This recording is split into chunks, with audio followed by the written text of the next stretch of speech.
우리 프리스 추리오를 하나님의 세우셔서 이 귀한 은혜의 찬양을 허락해 주셔서 너무 감사합니다. 하나님 앞에 우리 영광의 박수 한번 하겠습니다. 감사합니다. 오늘 하루도 수고하셨죠? 네, 아버지 집에 오신 여러분 주님께서 축복하시고 저녁에 주무시기 전에 한바탕 웃음을 하나님이 주시게 되기를 축복합니다.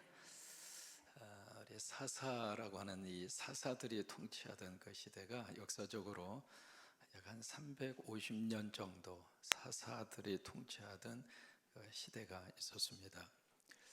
그 사사들이 통치하던 그 시대의 시대상 그 당시의 국가의 어떤 그 분위기와 이미지가 어떤 모습이었는가, 그것을 한마디로 압축하고 있는 것이 1절입니다. 그래서 이제 이 부분이 사사기에 보시면 4번 반복해서 나오는데 1절에 보시면은 이스라엘에 뭐가 없죠? 왕이 없을 그때. 이게 사사기의 마지막 장 마지막 절도 이것으로 끝납니다.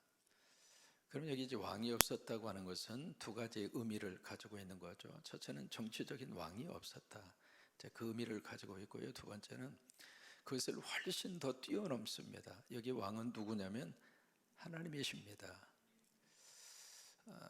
그러니까 그 시대 속에 누가 계시지 않았는가? 하나님이 없었어요. 그러면 하나님이 없는 인간 세상이 어떤 모습이겠는가? 하나님이 없는 사회가 어떤 모습으로 나락으로 추락하는가? 하나님이 없는 가정이 과연 어떻게 바로 설 수가 있겠는가? 하나님이 없는 정치 시스템이 제대로 돌아갈 수 있겠는가? 그 질문을 가지고 이 사사기라고 하는 성경이 쓰여지게 된 겁니다. 그러니까 사사기는 두 가지의 메시지를 우리에게 줍니다. 우리에게 진정한 왕 되시는 하나님이 오시옵소서. 그 기도가 사사기 속에 그대로 담겨 있습니다. 이 세상에는 수없이 많은 통치자들이 탄생을 했다가 사라지고 사라졌다가 다시 올라가기도 하고 그래요. 수없이 많은 통치자들이 이 세상에 태어납니다마는 그 통치자가 세워질 때 백성들은 많은 기대를 합니다. 그런데 결국 그 통치자들의 통치 행위를 보면서 뭘 느끼느냐면 50보 100보구나. 그것을 많이 느낀 것이 이 세상의 통치자들이 보여주는 모습이에요. 그런 속에서 이 땅의 진정한 왕은 누구인가? 그 질문을 사사기는 우리에게 던지고 있습니다. 특별히 이 성탄절을 앞에 두고 과연 이 땅의 왕다운 왕은 누구인가? 여러분, 그 왕이 누구실까요? 예수 그리스도입니다. 이제 그 질문을 가지고 여기 이스라엘에 왕이 없었다, 이것을 다른 말로 말하면 자기 소견에 옳은 대로 행했다, 그렇게 표현을 하기도 하고, 그것을 쉬운 말로 번역하면 제멋대로 했다, 이 말이에요. 여러분, 아이들 다 키워보셨잖아요. 아이들이 어느 때부터 제멋대로 하나요? 고집이 팍 세고요, 엄마 말도 안 듣고요, 자기 마음대로 하려고. 언제부터 그럴까요? 어떤 분 그러더라고요. 뱃속에 있을 때부터 그랬대요. 어느 때부터 아이들이 부모님의 말씀을 안 듣고 막 제멋대로 할까요? 여러분 기억하시나요? 아이들이 자기 발로 일어서서 걸을 때부터입니다. 그게 피크를 칠 때가 언제냐면 2돌 지나서입니다. 그래서 영어에 그런 표현이 있습니다. terrible to라고 하는 말이 있습니다. terrible이라고 하는 것은 끔찍하다, 그 말이거든요.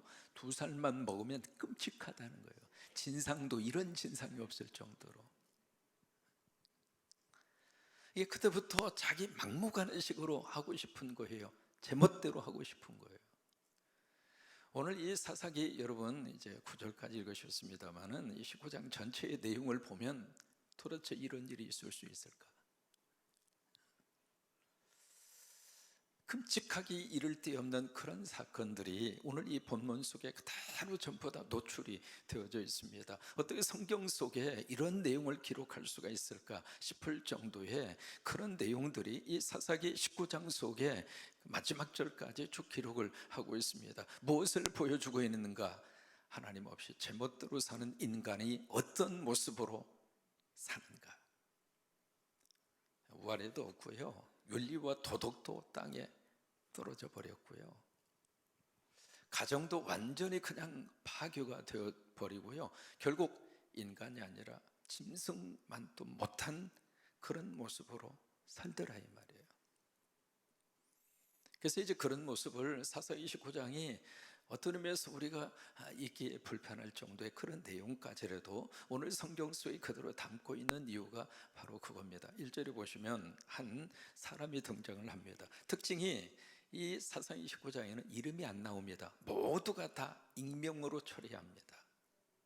그래서 1절에 보시면은 이스라엘 왕이 없을 그때 에브라임 산지, 여러분 이것을 좀 주목해서 보셔야 됩니다. 에브라임이라고 하는 산골짜기였다 이 말이에요. 거기에 살고 있는 어떤 누가 등장하냐면 레위 사람이 등장합니다. 레위 사람 하면 어떤 이미지를 가지고 읽으셔야 하느냐면 성직자라 그 말이에요. 지금으로 말하면 목사다 그 말이에요. 근데 이 사람이 시골에서 지금 목회를 하고 있습니다. 저 시골 구석에서 거기서 목회를 하고 있는 이 레위 사람, 성직자로 일컬을 수 있는 이 어떤 레위 사람이 유다 베들레헴에서 누구를 맞이해요? 첩을 맞이합니다. 여기서부터 뭔가 지금 이상한 겁니다. 사람이 참비해요. 조금 이상하면, 조금 맛이 가면 진짜로 맛이 가는 겁니다. 아니 어떻게 목사가 첩을 드립니까? 이게 정상적인 모습이 아니잖아요. 그것도 시골 총구석에서 목회하는 목사가 무슨 경제력이 있다고 와이프를 둘이나 데리고 삽니까? 한 사람 데리고 사는 것도 보통 일이 아닌데 무슨 능력이 있어서 여기 첩을 데리고 왔다? 어디서? 베들레헴에서. 이게 지금 제멋대로 사는 인간의 모습을 지금 1절부터 이렇게 말씀이 이어져 가고 있습니다. 그런데 2절에 보시면 그 첩이 뭘 해요? 이 행음이라고 하는 단어, 이 단어를 유의해서 보셔야 합니다. 이 행음이라고 하는 이 단어가 주는 첫 번째 우리의 그 이미지는 간음이에요. 그러니까 이 첩이 간음을 했다고 하는 거예요. 그러면 만약에 그 당시의 사회 문화적인 그런 관점에서 첩이 행음을 하고 간음을 하면 그냥 자기 집으로 도망가면 끝나는가? 그런 사회가 아닙니다. 그 당시에는요, 첩이 만약에 간음을 하죠, 행음을 하면 그 자리에서 죽입니다. 도망갈 수가 없어요. 그러니까 2절 말씀을 여러분 유의해서 보셔야 돼요. 우리가 성경을 한글만 볼 때하고 영어 성경을 볼 때하고 또 하나 영어 성경을 여러 가지 번역서를 넣고 대조해서 볼 때하고 의미 자체가 달라요. 그래서 우리가 성경을 읽을 때에도 다양한 번역서를 놓고 읽으시라고 하는 거예요. 요즘에는요, 평신도 가운데 성경의 원문인 히브리어와 헬라어까지 하시는 평신도가 있습니다. 그래서 앞으로 설교자들이 예지간해서 설교 준비 예지간에 해서는 꿈쩍도 안 합니다. 이 행음이라고 하는 단어도 마찬가지거든요. 이 단어가 첫 번째 의미가 이 의미로 해석할 수 있는 의미를 가지고 있지만은 전체 사사기 29장 전체의 문맥을 전체를 통틀어서 봤을 때 세 번역이 어떻게 번역을 했는가? 그에게 화가 나서 그렇게 번역을 합니다. 그는 누군가? 레위 사람이에요. 그 목사한테 뭐가 화나는 일이 있는 거예요. 그 첩이. 그러니까 화나는 일을 지금 누가 했는가? 레위 사람이 한 거예요. 자기 부인을 완전히 감정 상하게 하는 어떤 못된 행동을 했거나 어떤 자기 부인의 마음을 완전히 속을 뒤집어 엎는 그런 말을 했거나 뭔가 화나게 하는 일이 있었다 그 말이에요. 영어 번역도 그렇게 번역을 합니다. 그에 대항하여 그렇게 번역을 합니다. 그러니까 행음이라고 하는 것이 단순히 다른 사람하고 간음을 해서 그러고 나서 자기 친정집으로 도망갔다 그런 의미라기보다는 이 원인 제공을 누가 했는가? 남편이 한 거예요. 여러분 손바닥도 마주쳐야 소리 나요. 부부의 관계에서는요, 어느 한쪽만 100% 잘못했다고 말을 못하는 거예요. 다 책임이 있는 거예요. 나도 책임이 있고 상대도 책임이 있고. 그러니까 여기 이 성경을 그대로 여러분들 읽으시면 이 첩이 참 어떻게 이런 여자가 있나 그런 생각이 들 수 있을 정도로 그렇게 되어 있습니다만은, 아무튼 그 원인 제공을 이 레위 사람 성직자 목사가 원인 제공을 했고, 이 첩이 견딜 수 없는 화가 나서 결국 보따리를 싸가지고 가출해서 자기의 친정집으로 가버립니다. 가서 얼마 동안 거기서 있었는가? 4개월에 있습니다. 아무리 기다려도 이 첩이 안 돌아오는 거예요. 그래서 이 레위 사람이 여기 하인을 데리고, 그리고 짐승 2마리를 데리고 그러면서 베들레헴으로 갑니다. 그러니까 자기의 장인 집으로 간 거죠. 장인 집으로 가서 여기 분위기를 좀 여러분 볼 수 있는데요. 자, 3절에 보시면 그의 남편이 그 여자에게 어떻게 말해요? 자기가 뭔가 잘못한 게 있으니까 그런 거죠. 그죠? 만약에 잘못한 게 없으면 어떻게 다정하게 말합니까? 만약에 간음을 행하고 도망가서 친정집에 가 있는 첩이라면 그 첩에게 어느 남편이 여보 수고했어, 그동안 얼마나 고생했어, 그런 남편 어디가 있습니까? 머리끄댕이를? 그게 정상이죠. 근데 분위기가 그런 분위기가 아니에요. 왜 그러는가? 원인 제공을 레위 사람이 한 거예요.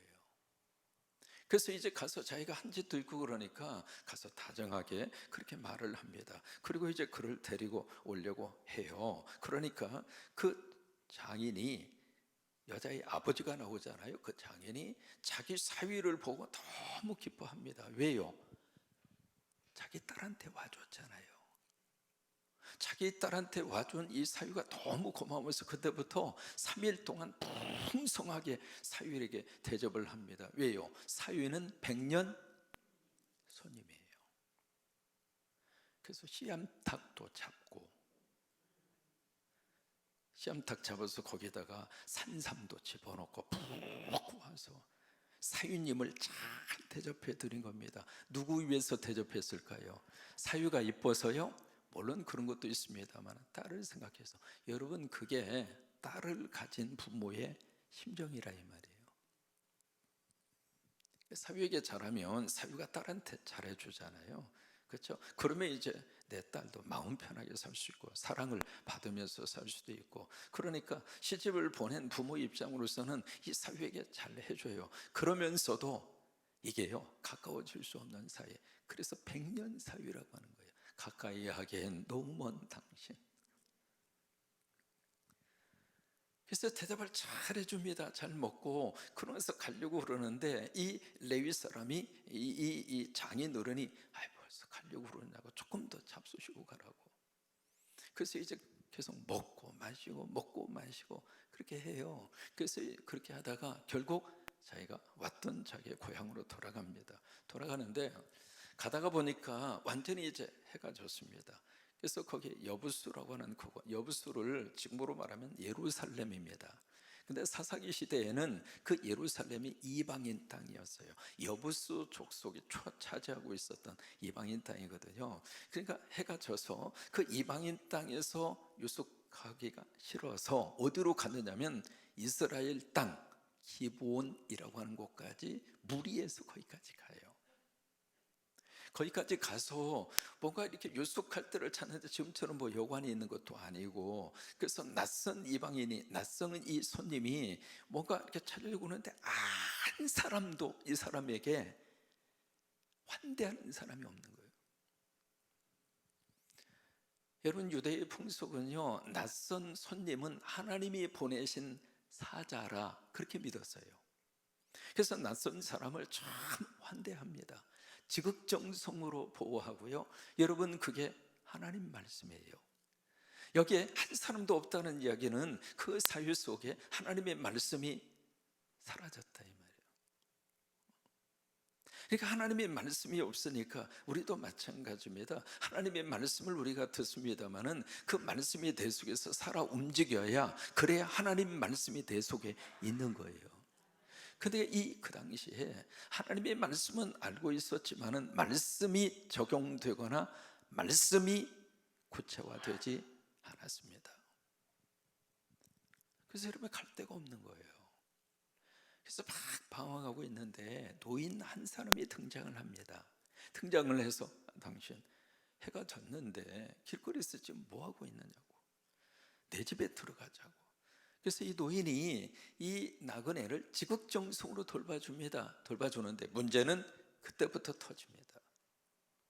이 기브아 사람들이 외부에서 어떤 남자들이 왔다, 어떤 손님이 왔다, 그 뉴스를 듣고 이 노인 집에 오는 거예요. 와서 뭐라고 요구를 하느냐면 기가 막힌 요구를 합니다. 자, 22절입니다. 같이 한번 읽을까요? 그들이 마음을 즐겁게 할 때에 그 성읍의 불량배들이 그 집을 에워싸고 문을 두들기며 집주인 노인에게 말하여 이르되 내 집에 들어온 사람을 끌어내라. 우리가 그와 관계하리라. 여러분, 우리가 그와 관계하리라 라고 하는 이 부분을 어떻게 이해하셔야 되면 우리와 섹스를 하겠다 이 말이에요. 성적 관계입니다. 그럼 여러분 질문 한번 해볼까요? 이 불량배들이 누구를 지금 끌어다가 성적 관계를 맺겠다고 할까요? 첫째, 레위 사람. 2번, 레위 사람이 데리고 있는 첩. 1번일까요? 2번일까요? 1번입니다. 그러면 여기 지금 불량배들 남자일까요? 여자일까요? 남자입니다. 그럼 남자가 남자하고 성관계를 갖겠다 이 말이에요. 여러분, 그것을 가르쳐서 뭐라고 그러죠? 동성연애라고 그럽니다. 동성연애의 뿌리가 역사와 함께 시작이 된 겁니다. 그 뿌리가요 보통 깊은 게 아니에요. 그래서 레위 사람을 지금 우리한테 달라는 거예요. 외부 사람으로 와 있는 그 사람을 우리한테 달라. 우리가 그와 함께 동성 간의 성적 관계를 맺겠다. 그렇게 지금 요구를 하는 거예요. 여러분, 지금 이제 카타르에서 월드컵 시작이 됐죠. 이제 저녁마다 즐거운 시간, 축구 좋아하시는 분들은 뭐 너무 좋아하시고, 근데 이게 저녁 늦게 하고 새벽에 하고 그래서 새벽 기도에 못 오시는 분들이 혹시 계시면 그분은 테레비 보시느라고 그러셨구나. 뭐 어제 여러분 보신 분들은 아시겠습니다만 아르헨티나하고 사우디아라비아, 세상에 아라비아가 가나 다음으로 이그 피파 랭킹이랍니다. 그러니까 52위인가 3위인가 그런 랭킹인데 아르헨티나하고 해가지고 2대1로 이겼잖아요. 이제 그런 일도 일어나고 있습니다만, 한 가지가 카타르에서 지금 월드컵이 진행이 되면서 또 내일 저녁에 우리 한국 하죠. 예, 한국이 좀 이겼으면 좋겠어요. 그래서 한국 전체가 다시 한번 분위기가 이렇게 확 하고 업됐으면 좋겠어요. 다운되어져 있는 우리 분위기가 만약에 내일 슛 꼬링해서 하면 대한민국 전체가 막 들썩들썩거리는 그런 신나는 일이 한번 주어졌으면 좋겠다, 그런 생각을 해요. 어쨌든 이게 지금 카타르에서 이슈가 되는 것 중에 하나가 무지개입니다. 무지개. 혹시 보도를 통해서 보셨나 모르겠습니다. 만약에 무지개 사인이 들어가 있는 심볼이나 그런 옷이나 기타 장식물을 만약에 부착을 했거나 그런 것을 입고 있다면 경기장에 출입 금지입니다. 여러분, 무지개가 무엇을 의미하는지 혹시 기억하시나요? 성소수자, 그렇게 표현하잖아요. 성소수자를 의미하는 색깔이 레인보우 무지개입니다. 그래서 이제 카타르에서는 절대로 이것은 이건 인정할 수 없다. 누구든지 무지개 색깔의 어떤 심볼을 가지고 있는 사람은 입장을 금지시켰다. 선수도 마찬가지고 팬들도 마찬가지고. 이제 거기에 대해서 세계에서 여러 가지 많은 그런 그 보도들이 그렇게 나옵니다. 그러면서 하는 말이, 어떻게 사람이 표현의 자유가 있는데 왜 표현의 자유를 억압하느냐? 또 사람에게 인권이 있는데 왜 그 인권, 성소수자도 인권이 있는데 왜 그것을 이런 식으로 막느냐? 그래서 이제 여기저기에서 볼멘 소리들이 그렇게 나오고 있습니다. 왜 말씀을 드리느냐면, 동성연애 문제가 이게 우리가 생각하는 것보다도 전 세계적으로 엄청나게 영향을 미치고 있다고 하는 거예요. 11월 6일 미국에서 중간선거라고 하는 게 있었습니다. 중간선거를 통해서 미국의 전체 국회가 상원, 그 다음에 하원 둘로 나누어져 있잖아요. 그래서 상원은 모두가 다 100명입니다. 100명. 이 주가 50개 주인데, 참고적으로 말씀드립니다. 50개 주인데 50개 주에서 큰 주이든 작은 주이든 인구가 많든 적든 대표자 2사람씩 보내라. 왜냐하면 미국은 압중국이기 때문에 각 주의 어떤 권리를 위해서 똑같이 2사람씩 보내라. 그래서 상원은 100명이에요. 100명의 상원에 있는데 임기가 6년이거든요. 6년 상원을 한꺼번에 바꾸는 것이 아니라 3분의 1씩 바꿔요. 3분의 1 바꾸고 그 다음에 3분의 1 바꾸고, 그런 식으로 이제 선거가 돌아가거든요. 그 다음에 하원 의원은 435명입니다. 이분들은 인구 비례로 국회의원을 뽑아요. 각 주에서. 그러니까 인구가 많은 데는 하원 의원이 많아요. 435명을 인구 비례로 그렇게 해서 이제 그 하원을 뽑는데, 하원의 임기는 2년입니다. 그래서 2년에 한 번씩 이 하원은 전체가 다 물갈이가 돼요. 어쨌든 선거를 통해서 다시 뽑게 되거든요. 그러면서 각 주에 주지사를 뽑습니다. 주지사를 뽑는데, 이번에 주지사, 그러니까 50개 주니까 주지사가 50명이잖아요. 50명 주지사 가운데 본인이 동성연애자고 연애자라고 스스로가 커밍아웃을 통해서 나는 지금 동성간에 함께 살고 있습니다, 그렇게 고백을 하고 그렇게 천명을 했던 사람 가운데 2사람이 여자입니다. 여자를 가리켜서 우리가 레즈비언이라고 그러거든요. 2사람이 미국의 50개 주 가운데 2개 주의 주지사가 됐습니다. 매사추세츠라고 하는 주, 그 다음에 오레곤이라고 하는 주입니다. 우리가요, 동성연애 문제 놓고 정말 기도 많이 해야 돼요. 세계가 이렇게 지금 변하고 있습니다.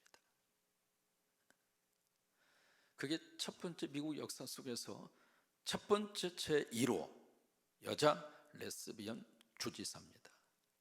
그런 주지사가 미국 안에 50개 주 가운데 2개 주가 그런 여자가 주지사가 되는 세상입니다. 여기 지금 이 기부하에 있는 이 불량배들이 우리 동성연애 하겠다, 내놔라. 그러니까 이 노인이 뭐라고 제안을 하느냐면, 우리 집에 아주 결혼하지 않는 처녀 딸이 있다, 내가 딸을 주겠다. 아니, 어떻게 이런 아버지가 있어요? 근데 그게 그 당시 사회의 문화였습니다. 내 집에 들어온 손님을 철저히 보호해야 하는, 그래서 자기 집에서 가장 소중한 것을 희생하면서라도 내 집에 들어온 손님을 보호하는 것이 그 당시의 사회적인 풍습이었어요. 그러니까 그 사람들이 싫다, 내 당신 딸은 싫다. 그러니까 이 레위 사람이 누구를 줘요? 자기 대신에 첩을 내줍니다. 못 믿을 건 남자의 마음이에요. 어떻게 지 살겠다고 자기 첩을 갖다가 불량배들한테 줍니까? 벌써 이 가정에 금이 간 거예요. 여러분, 부부라고 하는 것은 서로가 아픔도 같이 하고 기쁨도 같이 하고, 여러분, 그게 부부 아니에요? 자기가 지금 위태로운 상황 속에 이렇게 딱 처하니까 자기 살겠다고 첩 살짝 내미는 거예요. 그래서 이제 첩을 줬어요. 이 첩을 가지고 이 불량배들이 밤새도록 농간을 한 겁니다. 여자 하나를 놓고 수십 명이 덤벼들어서. 그 다음날 아침이에요. 이 레위 사람이 그 다음날 아침에 무슨 행동을 하느냐면, 27절에 보시면은 그의 주인이 일찍이 일어나 그의 주인이 남편 대신에 그의 주인이라고 하는 것으로 바뀌어집니다. 벌써 여기에서 부부의 관계가 깨졌다 이 말이에요. 이 레위 사람이 일찍이 일어나서 집 문을 열고 떠나고자 하더니, 자, 규주입니다. 이 레위 사람이 자기 첩을 찾으려고 일찍 나갔다. 2번, 일찍 그 자리를 떠나서 자기 살고자 가고 싶어서 문을 열고 일찍 떠났다. 1번일까요? 2번일까요? 예, 참 눈치 빠르십니다. 자기 살겠다고 일찍 출행낭치는 거예요. 우리가 한평생 살면서 부부의 관계 속에서 정말 끝까지 부부가 서로 의지하고 서로 마음을 주고 끝까지 살아갈 수 있다면 참 그 하나님의 축복입니다. 그렇지 못하는 부부와 그렇지 못하는 가정이 너무 많거든요. 결국 그래서 출행당을 치려고 문을 딱 열고 보니까 문 앞에 자기 첩이 꼬꾸라져 있거든요. 그래서 가자고 깨워보니까 일어나질 않습니다. 보니까 결국 부인이 그 첩이 죽어 있습니다.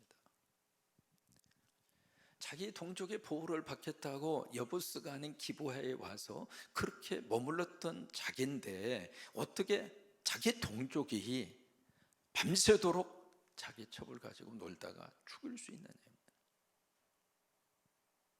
이 레위 사람이 무슨 행동을 하는가? 그 다음부터는 참 끔찍한 장면이 나옵니다. 그 시신을 12토막을 냅니다. 그래서 한 토막씩, 시신 토막 하나씩 각 지파별로 다 보냅니다. 왜 그랬을까요?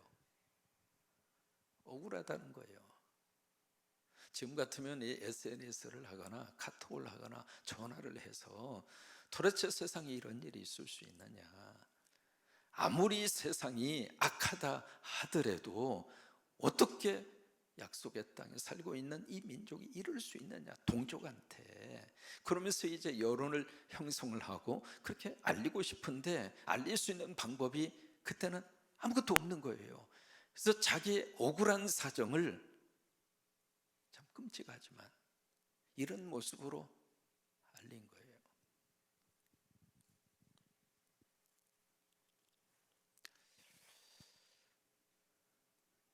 자, 30절을 보실까요?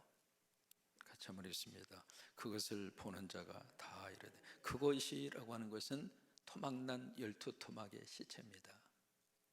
그것을 보는 모든 자가 말합니다.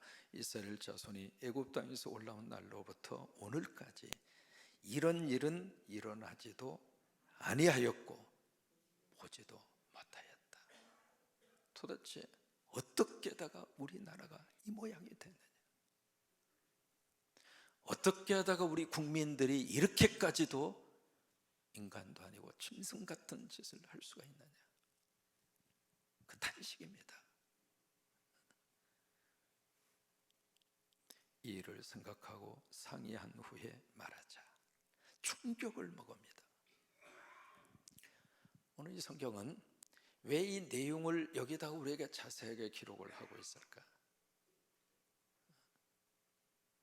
읽으면서도 도대체 이런 일이 인간 세상에서 있을 수 있나 싶은 이런 일들을 왜 거룩한 성경책에다가 이것을 써서 오고 오는 세대가 읽으라고 하고 있느냐.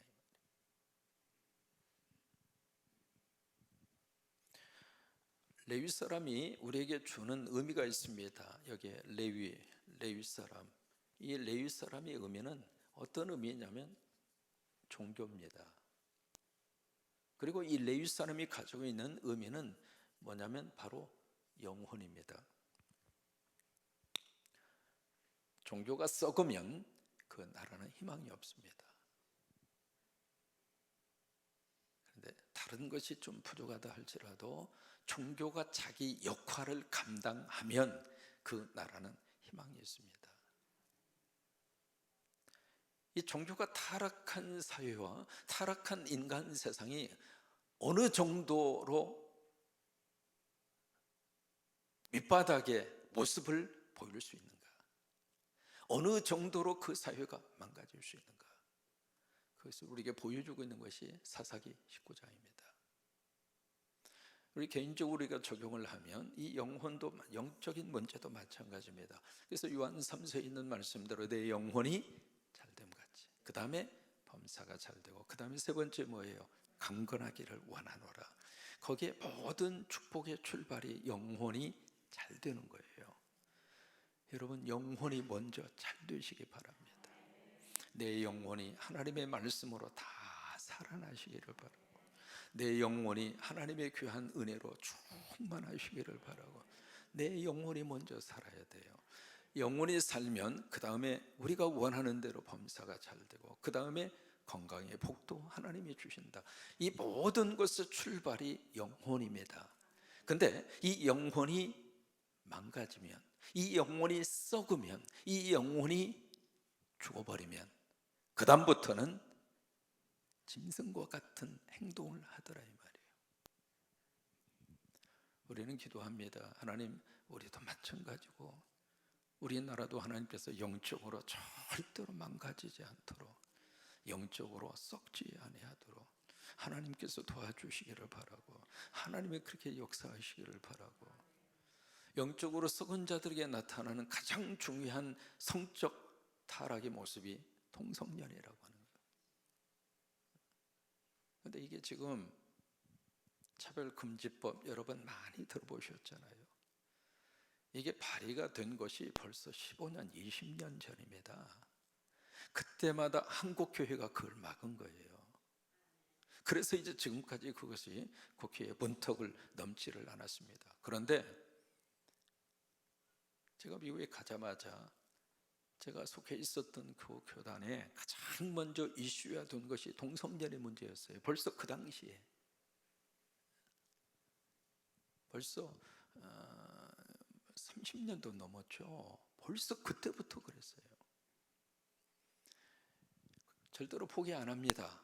계속 법안 올릴 겁니다. 이렇게 바꾸고 저렇게 바꾸고. 듣기에는 참 좋아요. 차별하지 말자. 누가 차별합니까? 듣기에는 너무 좋은 말이고요, 합리적인 합리성을 가지고 있고요. 우리가 사는 세상이 왜 차별하느냐고요. 얼굴이 좀 다르다고, 성적으로 좀 다르다고 왜 차별합니까? 차별할 이유가 없죠. 차별해서도 안 되고요. 우리가 차별한다는 그 자체가 법이 잘못됐다, 그 말은 아닙니다. 그런데 그 속에 들어가 있는 동성연애에 관계되는 그 법이 숨통을 죄는 독소 중에 독소라고 하는 거예요. 차별금지법이라고 하는 좋은 법안 속에다가 거기다가 그걸 집어넣는 거예요. 우리는 계속 기도합니다. 주여, 이 땅을 궁휼히 여겨 주셔서, 이게요, 법제화 되는 순간 그 법 앞에서는 둘 중 하나입니다. 법을 지키든지 아니면 그 법을 어겨서 법의 제재를 받든지. 그래서 법이라는 게 무서운 거예요. 하나님께서 이 나라를 궁휼히 여겨 주셔서 하나님이 없는 세상과 하나님이 없는 나라가 되지 않게 하여 주옵소서. 영적으로 타락해서 짐승과 같은 짓, 짐승보다도 못한 짓을 하는 그런 인간 사회가 되지 아니하도록 주님, 이 땅을 궁휼히 여겨 주옵소서. 동성연애를 조장하는 그런 모든 차별금지법이 이 땅에서 뿌리째 뽑히게 하여 주시고, 그것이 우리 후손들까지도 영향을 미치지 못하도록 성령이여 막아 주옵소서. 그리고 역사하여 주시옵소서. 그 기도를 저도 하고 여러분도 하시고 그렇게 하시게 되기를 바랍니다.